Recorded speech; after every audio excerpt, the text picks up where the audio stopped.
Bien, mes chers collègues, mesdames, messieurs,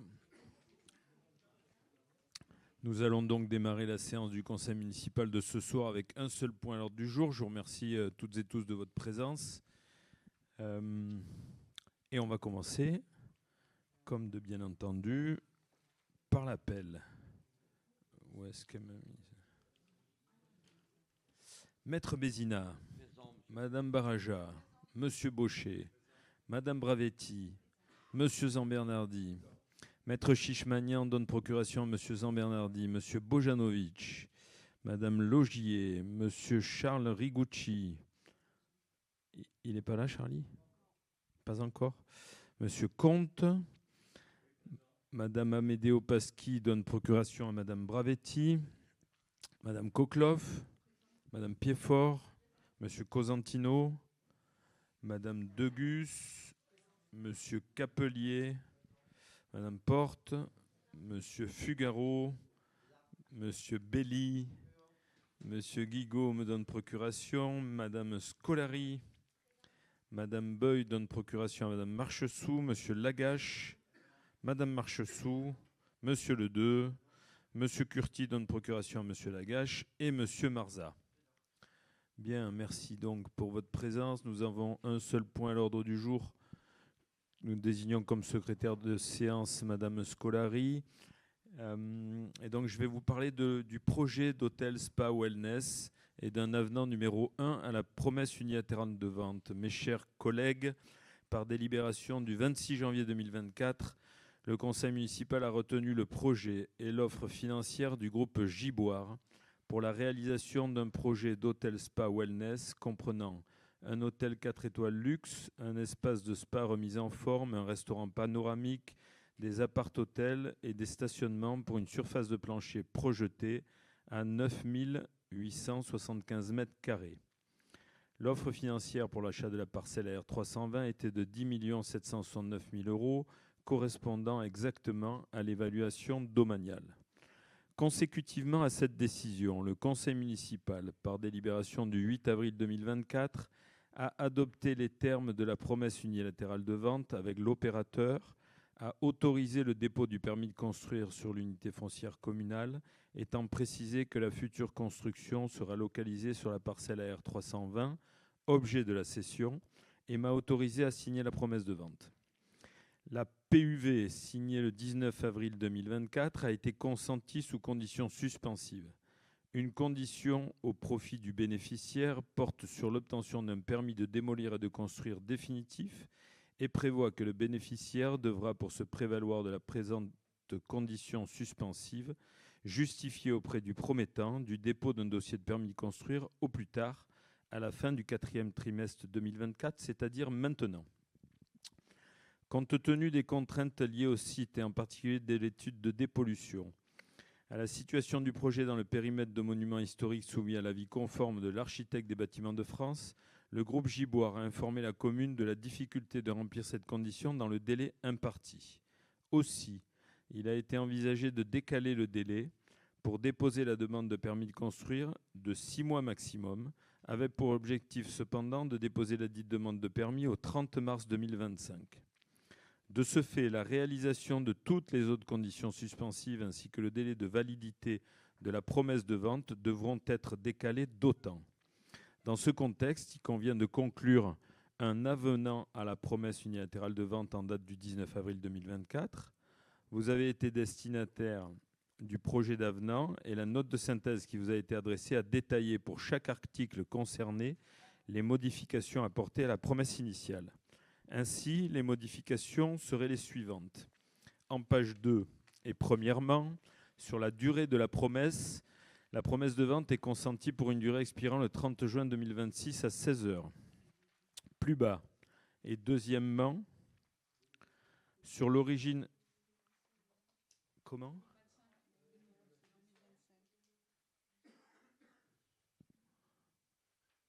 J'ai pas compris.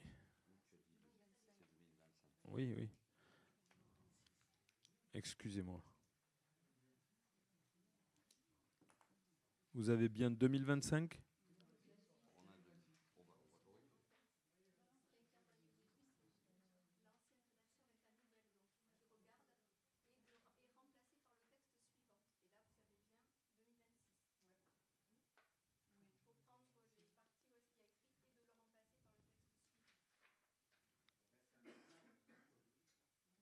Donc c'est bien le 30 juin 2025. Hein?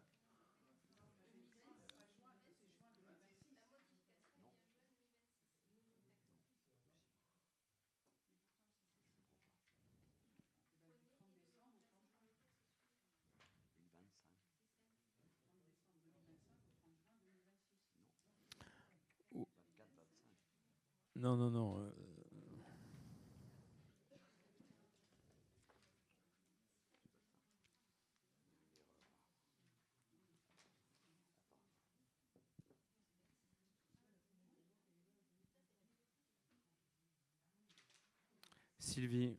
Attendez, Sylvie, excusez-moi. Oh, Katou, Sylvie. Est-ce que vous voulez venir, Sylvie, 2 petites minutes? Vous voulez bien m'expliquer? Allez-y. Est-ce que vous voulez bien expliquer à l'ensemble du conseil municipal, s'il vous plaît?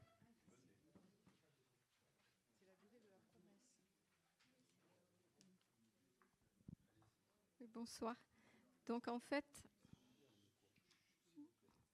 vous avez été destinataire d'une note de synthèse qui reprend le texte de la promesse qui a été voté en avril et la proposition de texte de remplacement. Donc dans la promesse, à chaque endroit, vous avez écrit dans le texte que vous avez, la note de synthèse, et de le remplacer par le texte suivant. Monsieur le maire vous fait la lecture en fait de la nouvelle disposition que l'on va vous demander d'adopter, qui est effectivement la durée de la promesse qui va être prorogée jusqu'au 30 juin 2026.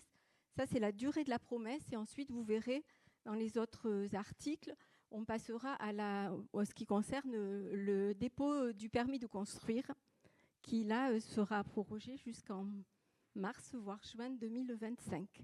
Donc, il y a la durée de la promesse et la prorogation pour le dépôt du permis. Voilà. Voilà, très bien. Merci beaucoup. Donc, je redis, Claudie, merci.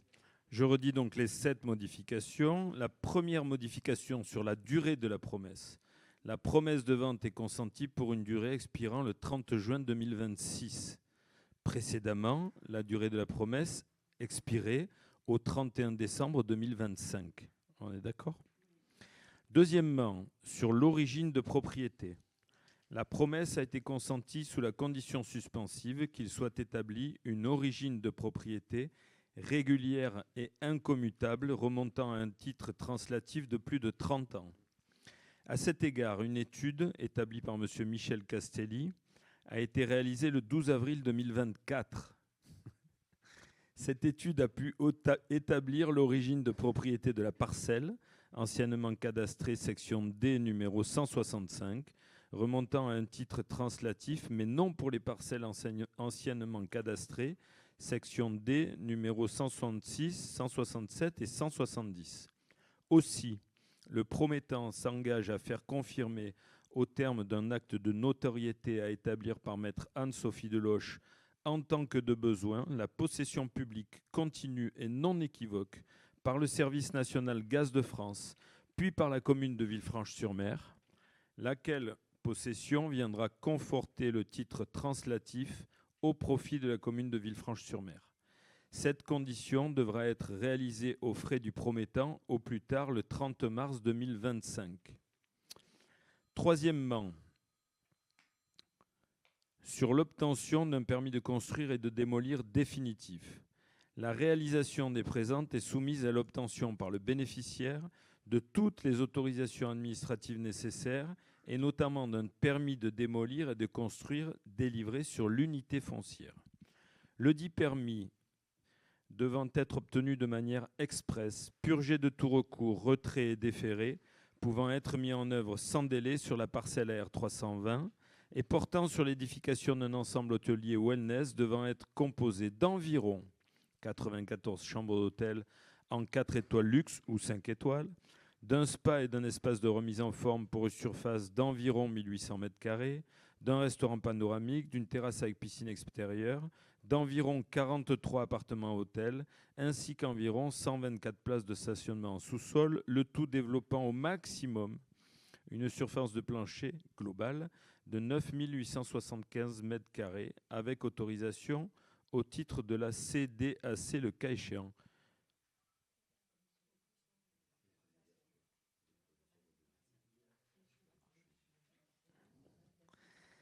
Il est précisé que le bénéficiaire devra, pour se prévaloir de la présente condition suspensive d'obtention de permis de construire, justifier auprès du promettant du dépôt d'un dossier de demande de permis de construire au plus tard le 30 juin 2025, avec un objectif cependant de déposer la demande au 30 mars 2025.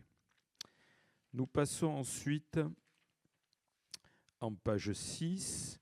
Quatrièmement, concernant toutes les autres conditions suspensives, l'avenant stipule que toutes ces conditions devront être réalisées au plus tard dans le délai si énoncé à l'article 3 de l'avenant, soit avant le 30 juin 2026, sauf hypothèse de prorogation, ci-dessus stipulée en cas de recours, prorogeant alors d'autant la validité de la promesse. Cinquièmement, sur le prix et les conditions financières. Au terme d'un rescrit fiscal en date du 3 décembre 2024, la DDFiP des Alpes-Maritimes a indiqué que la commune n'agissait pas en qualité d'assujetti à la TVA pour la présente opération et que par conséquent, le prix de vente convenu serait hors champ de la TVA. Sixièmement, et sur le prix de base, la vente aura lieu moyennant un prix de 10 769 500 €. Ce prix est inchangé. Prix de base hors taxe qui pourra faire l'objet d'un complément selon les accords ci-après. Et donc, septièmement, sur le prix de vente et le complément du prix de base selon l'état de la pollution du bien. Le promettant déclare que le bien était précédemment exploité pour une usine, pour un usage d'usine à gaz, et fait à ce titre partie du secteur d'information sur les sols. Le bénéficiaire entend de son côté exploiter le bien pour un usage futur d'hôtellerie. Le bénéficiaire s'engage ainsi à missionner à ses frais au plus tard dans les 3 mois des présentes et à justifier au premier temps d'un expert en vue de la réalisation d'une étude de pollution. Cette étude est désormais faite, nous l'avons en notre possession. Compte tenu de la présence de pollution sur le terrain, si le résultat de l'étude de dépollution conclut à un estimatif du coût total de dépollution inférieur à 2 millions d'euros, les parties conviennent que le prix de vente sera revu à la hausse, le complément de prix étant la soustraction des 2 millions d'euros moins l'estimation du coût de dépollution. Si le résultat de l'étude de dépollution conclut à un estimatif supérieur à 2 millions d'euros, les parties conviennent de se rapprocher alors pour trouver une solution commune. Enfin, je vous précise que suite à la signature de la promesse de vente du 19 avril 2024, les conditions suspensives suivantes ont été réalisées. Il s'agit des conditions liées au caractère définitif des délibérations du conseil municipal du 18 mars et du 8 avril 2024 et liées à la désaffectation du bien et du prononcé du déclassement qui est intervenu par délibération du 3 juin 2024. Ainsi, conformément aux dispositions de l'article L. 2241-1, alinéa 3 du CGCT, je vous demande de vous prononcer pour adopter les modifications apportées à la PUV signée le 19 avril 2024, m'autoriser ou mon représentant à signer cet avenant et m'autoriser à accomplir toutes les formalités et signer tout document lié à ce dossier. Mes chers collègues, je vous remercie de votre attention et je suis à votre écoute pour les questions.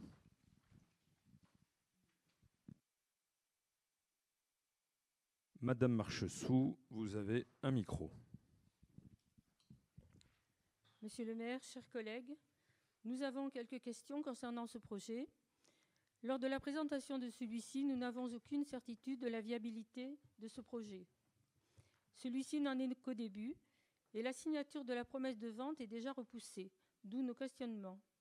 Quelle est la vraie raison du report de cette date? Est-ce que le permis de construire a été déposé?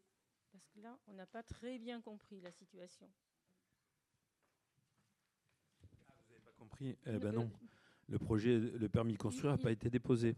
C'est pour ça qu'on propose un avenant pour prolonger de 3 à 6 mois au maximum l'autorisation de déposer le permis de construire. Mais vous ne connaissez pas la raison pour laquelle il n'a pas été déposé?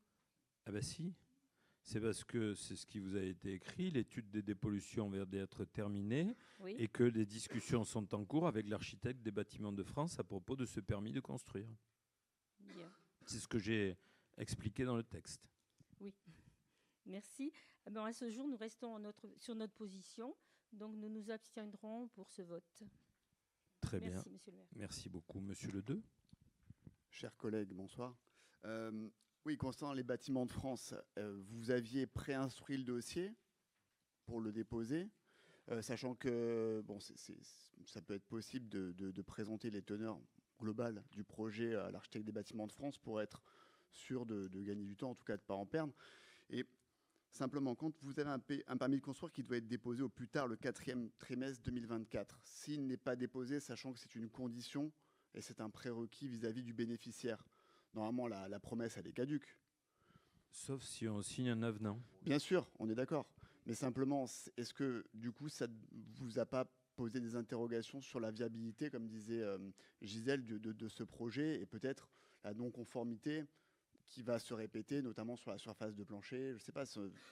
Pourquoi vous parlez de non-conformité ? Par rapport au projet qu'ils avaient de base et qu'ils ont vraisemblablement pas déposé alors qu'ils devaient le faire. Non, je comprends vos interrogations, elles sont tout à fait légitimes. Aujourd'hui, ce dont vous parlez, c'est d'une pré-instruction de permis. Nous, on n'a pas pré-instruit un permis, puisqu'on n'a pas reçu de permis. Donc, on ne pouvait pas le pré-instruire. Aujourd'hui, le groupe Giboire m'informe lors d'une réunion en visio le... Quel jour, Sylvie ? C'était quel jour ? Le 3 ? Enfin, début décembre, qu'ils ne vont pas être en mesure de déposer le permis avant le 31 décembre, pour différentes raisons, mais une en particulier, c'est qu'ils entrent justement en discussion avec l'architecte des bâtiments de France pour discuter des surfaces de plancher, L'architecte des bâtiments de France a émis un refus sur le permis qu'il voulait déposer. Non, il n'y a pas de refus puisqu'il n'y a pas de permis déposé. Il n'y a pas de permis, mais il devait le déposer. C'est vrai que c'est... Aujourd'hui, je ne peux pas vous présenter, par exemple, d'images.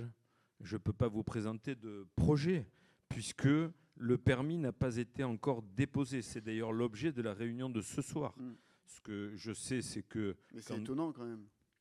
C'est des professionnels. Ils ont eu plusieurs mois pour déposer le permis et ils arrivent à la date butoir. On est obligé de faire un avenant alors que vous avez en votre conseil un architecte qui peuvent tout à fait consulter et qui ils peuvent surtout pas consulter cet architecte qui est dans mon conseil municipal. Ça, vous voyez, il a un conflit d'intérêt majeur. Non, mais surtout, il faut absolument pas le consulter. Non, mais en tant qu'élu, pas en tant qu'architecte. Mais même Robert Capelier n'a rien à voir avec le futur projet qui va être déposé. Il ne faut surtout pas qu'il intervienne là-dedans à aucun moment. En tant qu'élu.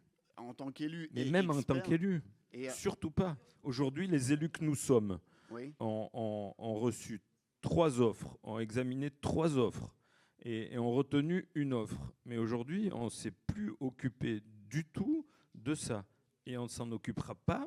On ne veut pas du tout être en rapport avec le groupe Giboire tant qu'ils ne nous ont pas déposé le permis de construire. Ils vont nous déposer un permis. Ils font des réunions préalables entre eux. Je pense qu'ils ont tout à fait raison de consulter l'architecte des bâtiments de France. Et une fois que l'architecte des bâtiments de France aura donné son avis sur des modifications, quelles qu'elles soient, par exemple, sur des trouées pour éviter un effet de barre, par exemple, sur des surfaces, sur des hauteurs, à ce moment-là, ils présenteront un permis qu'ils nous soumettront. On fera une préinstruction, on passera ce permis à la métropole Nice-Côte d'Azur, qui est le service instructeur. La métropole Nice-Côte d'Azur consultera tous les gens qu'elle a besoin de consulter pour toutes les raisons qu'on connaît sur des dépôts de permis. L'ABF donnera son avis et à ce moment-là, on aura un retour. Mais vous savez, monsieur Le Deux, c'est un long processus, très long. Des fois, ça ne marche pas. J'en ai eu l'expérience déjà. On en a eu l'expérience, puisqu'on a eu pendant 7 ans presque un projet d'hôtel et de centre de thalassothérapie. Voilà, donc on est prudent. Moi, je suis plutôt prudent. Je ne suis pas du côté du promoteur investisseur. Hein. Je suis du côté de Villefranche. Ce projet devra être validé par tout le monde avant qu'il nous revienne. On est bien d'accord. Alors, j'aurais préféré, bien évidemment, que le permis soit déjà déposé. Mais il ne l'est pas. Et donc, aujourd'hui, il nous revient la charge de prendre la décision d'accepter cet avenant ou pas. Moi, je vous propose cet avenant et donc d'autoriser un délai de 3 à 6 mois pour déposer le permis, parce que je pense que c'est un bon projet pour Villefranche, que c'est un projet qui aura une valeur ajoutée touristique, économique, mais que c'est un projet qui doit aussi préserver l'architecture urbaine de Villefranche-sur-Mer. Et donc, je serai intransigeant sur ce point précis. C'est surtout l'ABF qui sera intransigeante, du coup. Non, je ne vous laisse pas me dire ça, monsieur Le Deux. En l'occurrence, non, mais moi, je ne vous laisse pas me dire ça. Parce que je vais vous dire, l'ABF, il va examiner le projet, mais ce projet ne verra pas le jour s'il ne respecte pas les prérequis qu'on a mis en place, et en particulier l'architecture de Villefranche. Il n'y a aucun projet qui passera par notre conseil municipal qui défigurera Villefranche ou qui sera un projet pharaonique. Ça, c'est une condition suspensive dans la promesse. Non, mais parce que si une fois qu'ils ont leur permis de déposer et qu'il est validé par l'ABF, dans ce cas-là, s'il ne correspond pas à l'architecture de Villefranche... Je suis désolé, mais monsieur Le Deux, à la fin, la signature, la signature à la fin, c'est moi qui l'ai. Personne d'autre. Ce n'est pas l'ABF, ce n'est pas le service d'urbanisme de la métropole. Celui qui a la signature à la fin, c'est le maire de Villefranche. Et donc, c'est ma responsabilité et je l'assumerai à 2000% sur ce dossier. Très bien. Est-ce qu'il y a d'autres questions ? Bon, alors s'il n'y a pas d'autres questions, je vous remercie. On va passer au vote, s'il vous plaît. Qui est contre ? Qui s'abstient ? Donc nous avons 3 abstentions, c'est bien ça, hein ? Vous avez un pouvoir de Madame Beuil, hein ? Très bien. Qui est pour ? Je vous remercie beaucoup. Moi, je forme le vœu que ce projet arrive jusqu'au bout, hein, mais on est aussi prudent parce qu'on a de l'expérience désormais. Je voulais juste vous dire un mot. Sur, d'abord, samedi. Samedi, on a la course, le trail urbain de Villefranche. Après, on a une grande soirée dans la Citadelle. Si vous écoutiez Radio Nostalgie, vous avez vu qu'il y a de la publicité sur Radio Nostalgie pour le trail urbain de Villefranche. Qu'est-ce qu'il y a, Gianni ? Ah bon, vous parliez à M. Baucher, il n'y a pas de souci. Et donc, on aura un village de Noël dans Villefranche, on aura une soirée Nostalgie. Et je voulais aussi vous dire une chose. Ce soir, vous êtes dissipés, hein. C'est parce que c'est bientôt Noël, c'est ça ? Je voulais vous dire aussi que je sors d'une réunion avec une dame de la CCI qu'on a missionnée pour faire un diagnostic du petit commerce à Villefranche. Et donc, elle a fait un travail très intéressant. Et je l'ai invitée à nous faire sa présentation à l'auditorium de Villefranche le 27 janvier. Lundi 27 janvier, de 15h30 à 17h30. Tout le conseil municipal est bien évidemment invité et j'ai demandé aussi à ce que cette présentation soit retransmise sur Facebook communal, comme ce soir pour le conseil municipal. C'est extrêmement intéressant ce qu'elle nous a dit ce soir. J'étais dans mon bureau avec Sylvie Gaziglia. Je pense que ça mérite d'être partagé avec l'ensemble du conseil municipal et l'ensemble de la population de Villefranche. Et vous verrez que ce n'est pas toujours comme on croit. Voilà, le petit commerce à Villefranche ne se porte pas si mal que ça. Monsieur le maire, je m'attendais à bien pire. Et donc vous verrez qu'on a des bonnes surprises. Il y a du travail à faire aussi. La commune a déjà fait un certain nombre de choses. Il y a encore des choses à faire, mais en tout cas, le petit commerce à Villefranche a encore une belle assise. Et je voulais notamment vous parler d'une chose qu'on a fait pour l'offre de proximité, c'est du maintien de la poste. Vous savez que la banque postale a fermé, mais qu'on a maintenu la poste à l'intérieur de l'espace France Service. On a désormais une agence postale communale. Et donc vous savez que cet espace France Service, vous verrez qu'il y en a 2 pages dans le prochain magazine municipal. Il est situé dans les anciens locaux du Trésor public. Il regroupe vraiment un grand nombre de services à la population. On a désormais 10 partenaires. On a l'assurance retraite, l'assurance maladie, la direction générale des finances publiques. On a un point justice, on a la poste donc. On a la Caisse nationale des allocations familiales. On a France Titres, France Travail, la mutualité sociale agricole, pardon. On a France Rénov', c'est l'URSSAF, c'est ça? Ah pardon, le prochain qui va venir, c'est l'URSSAF. On a des partenaires locaux, bien sûr, les CCAS, le plan local pour l'insertion et pour l'emploi, et on a en projet la mission locale Nice-Côte d'Azur. Il faut que vous sachiez que ces locaux ont été ouverts il y a 2 ans et demi maintenant, que nous avons 3 agents qui travaillent là-bas, Juliette et Laurine, qui sont 2 agents d'accueil, et un conseiller numérique qui s'appelle Jérémy, et que cet espace rencontre vraiment un franc succès puisque on a eu en 2 ans et demi plus de 2500 accompagnements, ce qui est quand même vraiment très important. Et depuis 2023, on a en particulier un conseiller numérique qui a réalisé 26 ateliers collectifs organisés pour 96 personnes accueillies pour mieux appréhender l'ordinateur.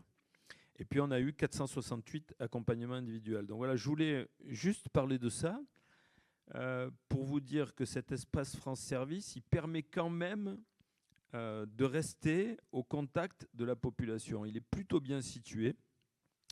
Et je voulais en profiter pour remercier l'ensemble des maires qui ont soutenu l'ouverture de cet espace, à savoir les mairies de Beaulieu, Saint-Jean, Èze, Cap-d'Aille, puisque c'est l'ensemble du CIVOM qui a fait cette demande et c'est grâce à ça qu'on l'a obtenue. Juste à côté, on a une épicerie solidaire où là aussi, on a un certain nombre de ménages qui sont reçus et qui sont aidés pour non seulement la nourriture, mais aussi pour un accompagnement dans un projet de vie. Voilà, je voulais quand même mettre ça en place parce que l'accompagnement social n'est pas un vain mot dans notre commune. Et là aussi, avant de réaliser cet accompagnement social, on avait fait un diagnostic social. Et avant de mettre en place des mesures efficaces sur le petit commerce, on a fait un diagnostic sur le petit commerce. Voilà, je vous remercie d'être venu pour cette séance assez courte et pour cette délibération unique. Et je vous attends tous samedi autour du trail urbain de Villefranche. Et si je ne vous vois pas samedi, je vous souhaite un joyeux Noël. Je vous remercie. Merci beaucoup.